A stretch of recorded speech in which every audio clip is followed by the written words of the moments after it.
Darating pala talaga ang oras at panahon na lahat ng pinagdaanan kong sakit magiging alaala ko na lang. Nagsimula ako sa pagiging tambay. Sa hirap ng buhay, naghanap ako ng trabaho, ang napasukan ko pagiging gwardiya. Nung naging gwardiya na ako, doon ko nakita na napakaliit naman ang sweldo. So hindi siya sumasapat para makabuhay ng pamilya. Napilitan ako maghanap uli ng panibagong trabaho. Merong isang tao na nag-approach sa akin na kung gusto kong maging bouncer.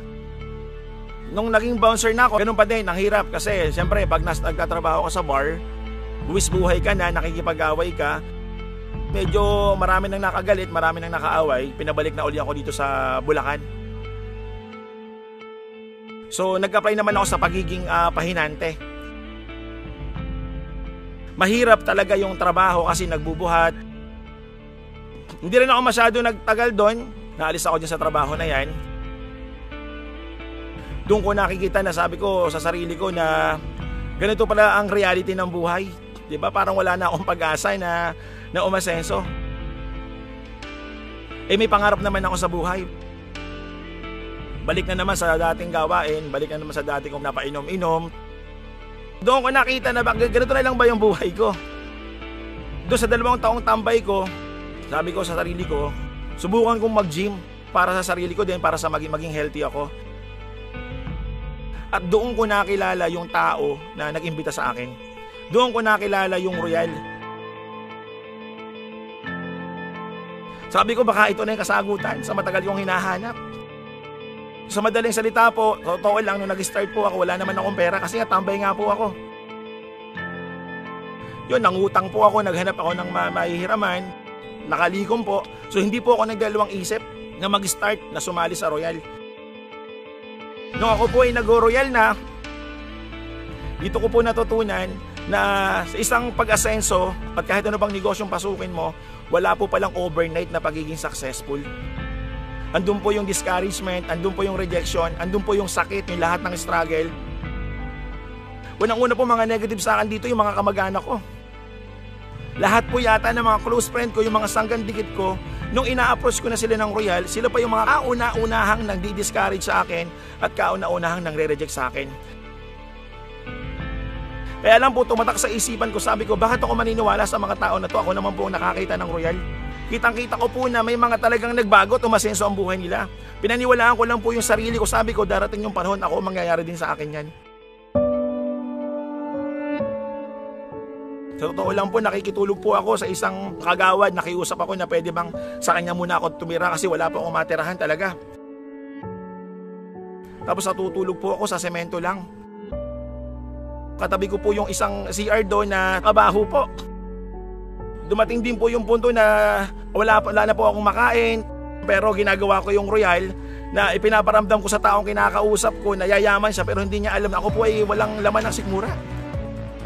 Diba, wala naman pong kakainin kasi nakikita lang naman po ako. Pagtulog na po yung si kagawad, nakita ko po na may mga tira-tira doon sa kanyang lamesa o kaya doon sa lagayan pa ng pagkain nila. So yung po ginagawa ko para makasurvive po ako, kinakain ko po yan. Buti lang po hindi ako bumitaw sa aking pangarap.